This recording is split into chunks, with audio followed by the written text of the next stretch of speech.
सबैजनालाई सजिलो English YouTube च्यानलमा स्वागत छ। हामी चाहिँ डुओलिङ्गो कोर्सको डिटेल्समा अध्ययन गर्नेछौँ। त्यसभन्दा अगाडि डुओलिङ्गो के हो र के कसरी दिन सकिन्छ भनेर विभिन्न जानकारी बताउन गइरहेको छु। डुओलिङ्गो इङ्ग्लिस टेस्ट टिइटी भनेर पनि चिनिन्छ डुओलिङ्गोलाई। यो चाहिँ एक अनलाइन अङ्ग्रेजी भाषा परीक्षण हो जुन विद्यार्थीहरूले घरमै बसेर दिन सक्छन्। यो टेस्ट विशेष गरी विदेशमा अध्ययन गर्न चाहने विद्यार्थीहरूसँग अङ्ग्रेजी भाषा सिप मापन गर्नको लागि लिइन्छ। विश्वका धेरैजसा विश्वविद्यालयले यो टेस्टलाई टोफेल वा आइएल्सको विकल्पको रूपमा स्वीकार गरेका छन्। अब हामी जानौँ विशेषता रहेको छ।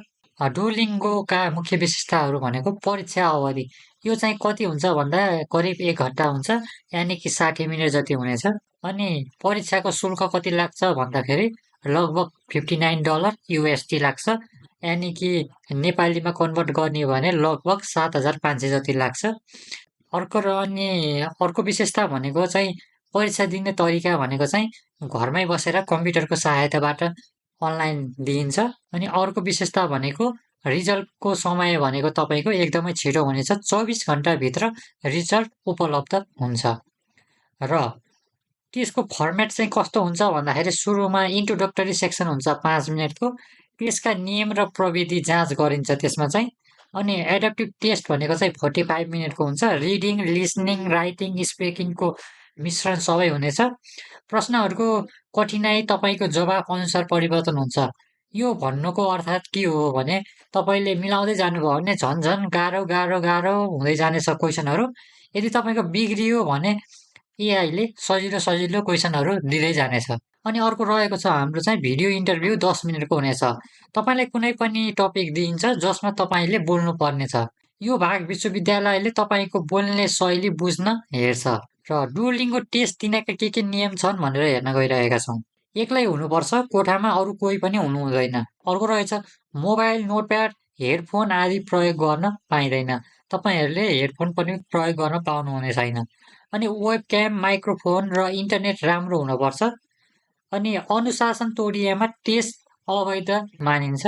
फेस क्याममा तपाईँको अनुहार स्पष्ट देख्नु पर्नेछ। अब डुओलिङ्गो टेस्ट किन दिने भन्ने पनि क्वेसन आउन सक्छ। घरमै सजिलै दिन सकिने अनि सस्तो र छिटो रिजल्ट आउने 2 दिनमै धेरै विश्वविद्यालयहरूले स्वीकार गर्नेछन्।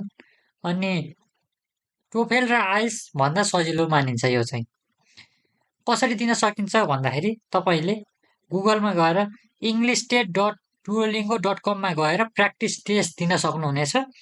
अनि युट्युबमा पनि उपलब्ध तयारी सामग्री हेर्न सक्नुहुनेछ।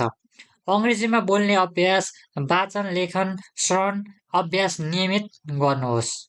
र यति भइसकेपछि हामीले चाहिँ अब यो डुओलिङ्गोभित्र चाहिँ विभिन्न टपिक रहेका छन्, तिनीहरूलाई हामीले डिटेल्समा हेर्नेछौँ। पहिलो रहेको छ हाम्रो टेबल अफ कन्टेन्टमा रिड एन्ड सिलेक्ट हेर्नेछौँ पहिलो दिन। दोस्रो दिन चाहिँ रिड एन्ड कम्प्लिट। तेस्रो दिन चाहिँ रिड अलाउड भन्ने हेर्नेछौँ। चौथो दिन चाहिँ स्पिक एबाउट द फोटो। पाँचौँ दिन चाहिँ लिसन देन स्पिक। छैटौँ दिन चाहिँ इन्टरेक्टिभ लिसनिङ।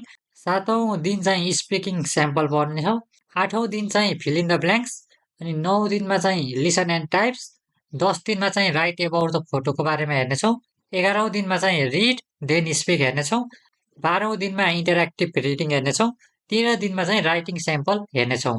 यदि तपाईँले यो टेबल अफ कन्टेन्टमा भएको 13वटा सेक्सनलाई फुलफिल गर्नुभयो भने डुओलिङ्गोमा आउनुपर्ने सबै सेक्सन यसभित्र नै पर्नेछ र तपाईँलाई डुओलिङ्गो इक्जाम दिन सजिलो हुनेछ। र आजको लागि यति। र हामी भोलिको लागि के पढ्नेछौँ भन्दाखेरि रिड एन्ड सिलेक्ट कसरी गर्ने र कुन प्लेटफर्मबाट हेरेर गर्ने सबै डिटेल्सहरू हेर्नेछौँ। Stay tuned for the next video. Thank you everyone.